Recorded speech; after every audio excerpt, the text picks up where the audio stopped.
Shout out Mike and Andrew. Long-term TMA goals. Would you rather attract more varied mindset of riders who are less open to change and possibly argumentative, or a smaller group of more dedicated riders? The larger group will be likely to come and go, but the smaller group would be dedicated and aligned with your goals, but would be much smaller. Mike and Andrew, great question. So there's a lot of people that will, like high-level business people, that will kind of tell you to focus on delivering the best possible product and selling to like that core 100 people, instead of trying to make a product that you think is like adapting that product and trying to make it available to it and good for absolutely everybody. Focus on your niche, focus on that group of 100.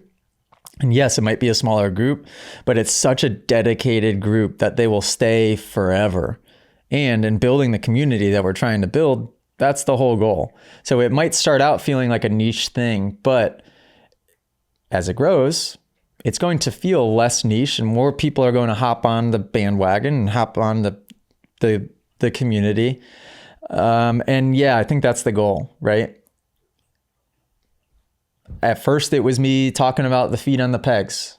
When I started talking about feet on the pegs as much as I was, and this was early days, 2018, 2019, everybody thought I was completely wrong, right? And now you're starting to see that more and more people are trying to train that way, simplify the training because that makes sense.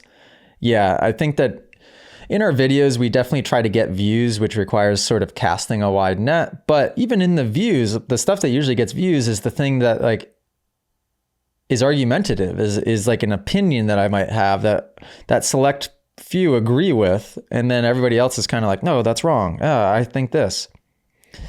Yeah, great question. An interesting thing to always think about, right? And we're definitely in a stage of the business right now where it's easy to get distracted by thinking that you need to bow down to the masses, so to speak. And I don't think that's the move.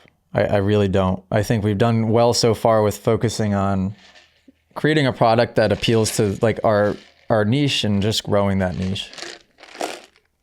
If you guys enjoyed this podcast clip and you want to listen to full episodes, you can do so on Spotify and Apple Music. If you want to send in your own video submission, you can join us in the Moto Academy family inside of the Moto Academy app by just going to themotoacademy.com. That's also where you can sign up for a class. Okay, guys, see you next episode.